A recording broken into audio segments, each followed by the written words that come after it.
Where are we now with the AI race between the United States and China? And do you believe that open societies like, say, the US ultimately will out-innovate authoritarian ones like China? Open societies, democratic societies, are very good at coming up with breakthrough innovations in a way that a autocracy is not. So let's just be very, very frontal about that. But some open societies, some democratic societies have problems scaling the innovations that they have created, developing the innovations they have created into commercial development, into technologies that companies and societies can use as compared with an autocratic society.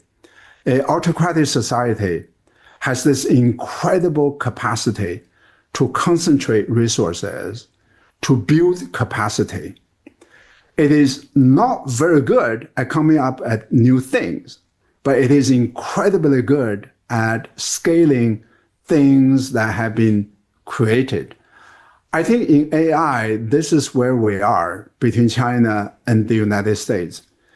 China didn't come up with the fundamental algorithms, the foundational models. China didn't come up with the large language models.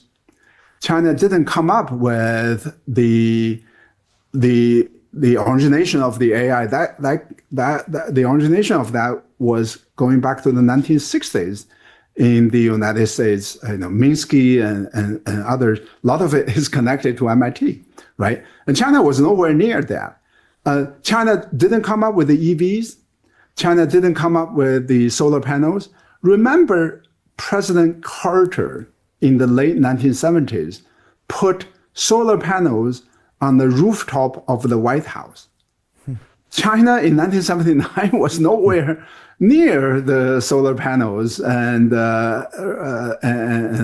But China has become incredibly efficient and incredibly capable of scaling the science into technologies, into commercial products, into applications. I think this is where we ought to think very hard about our system.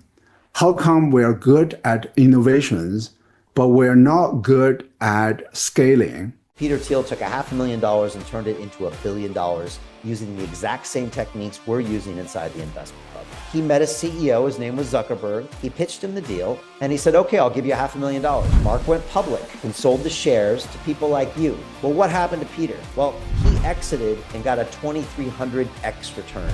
The wealthy invest in early stage companies, folks. The public markets are for suckers. It's a rigged game. By the way, this happens in crypto as well. It's called pre-sale tokens. This is Solana. Does anybody know this chain? They sold pre-sale tokens for 4 cents. And you can see the date on there, April 5th, 2018. Look at Solana today, folks. That thing's up over 1,000x. The media and Wall Street and all these hype people get you to buy the top. Meanwhile, they put their clients in at the bottom and they use you for liquidity to make their clients rich. You can play this same game. You just have to have the financial education and the deal flow. That's it. And I think one answer to that is that we have prioritized the Silicon Valley, free capitalism, and all of that. But scaling is hard. And scaling often is extremely expensive and very risky. And without the government involvement, without government taking up some of the risks of the scaling, we often leave the innovations on the table without being able to scale them, right? So this is where the industrial policy debate comes in. But if you look at the current administration, they are curtailing industrial policy. They're curtailing the Inflation Reduction Act. They're curtailing the CHIPS Act.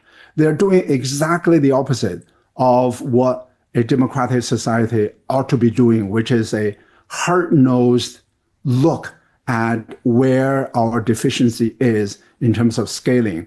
We should acknowledge our incredible strength in coming up with a new science and new breakthroughs, but we should be very humble to recognize where we have fallen short.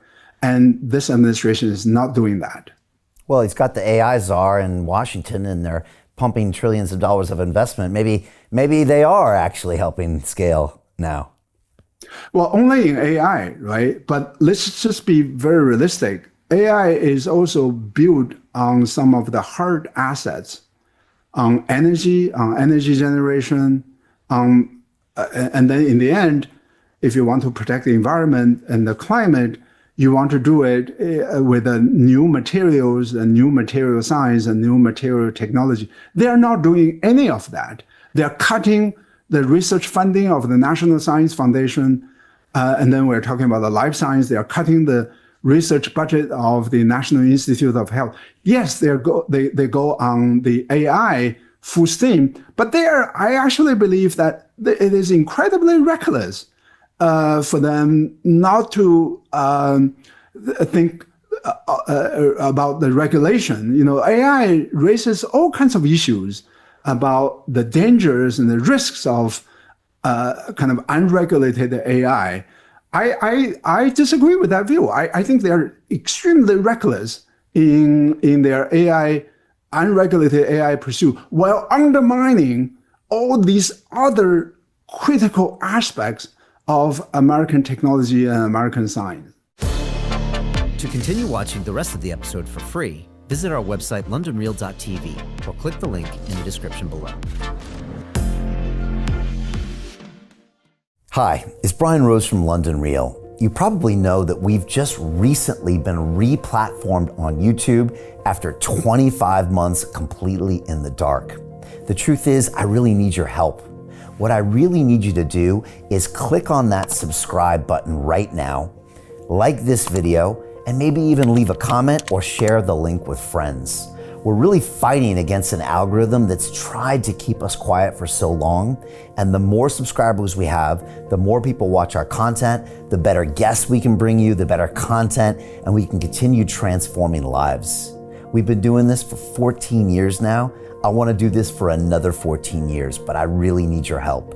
So click on that subscribe button, like the video, leave a comment, share this, and we're going to continue to bring you more and more great content. Thank you.